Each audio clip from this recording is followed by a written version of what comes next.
How rappers be when they can't see in the crowd. Like, I can't see nothing like right there.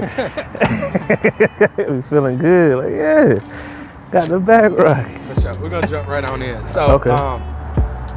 So this is another part of the documentary. I kind of wanted to get a little more granular with the people that I think are important to my life, important to my growth, important to my development. And so people asked me over the last several weeks, how did I decide on who was going to be in the documentary? Just basically who was going to be in the documentary. And the first thing I said was value. You know what I'm saying? I think as people, we come across people along the journey that you just connect with, people that you just rock with, that people are like divinely set on your path for whatever reasons. They just put in your path. And so Mike and I met. We were just talking. We don't know what year it had to be like 4 or 5-ish. It had to be maybe before then though. Yeah, I remember the Delta 1, 2, 3 parties. My sister Tiffany. Yeah. And it's so wild. Like Mike and Tiffany used to date back in the day, and most like Tiffany. Everyone that knows me knows and that knows Tiffany know that like we're like this, left and right, like for sure. And most people when they break up, when they're sisters or brothers and sisters It's break up, they break up with the person too.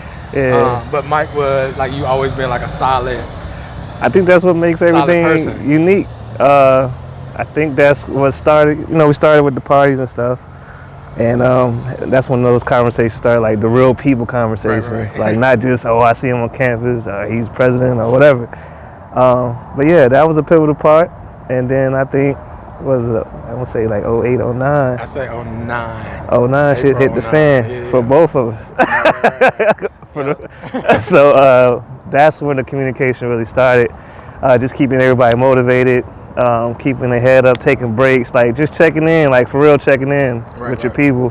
And I think that's where it really grew. I think we started, that was right before Black Rose. Right before Black Rose, because we just got to Charlotte when Black Rose started, and I was like, oh man, this is great. Everything's moving like it's supposed to again. Like, so yeah, that's how it started, man. And fast forward, I remember the day, a little bit we talk about how my uncle told me, like this is where I believe like God is very intentional, faith is very intentional, and like when your life is like set out divinely and like there's like just faith over your life.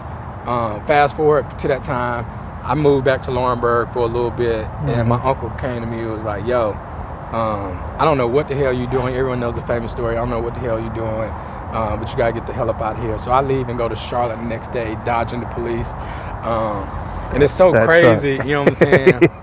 Like, this is crazy. This is the crazy part of the whole thing. Like, you had just got the job. I had just got a job.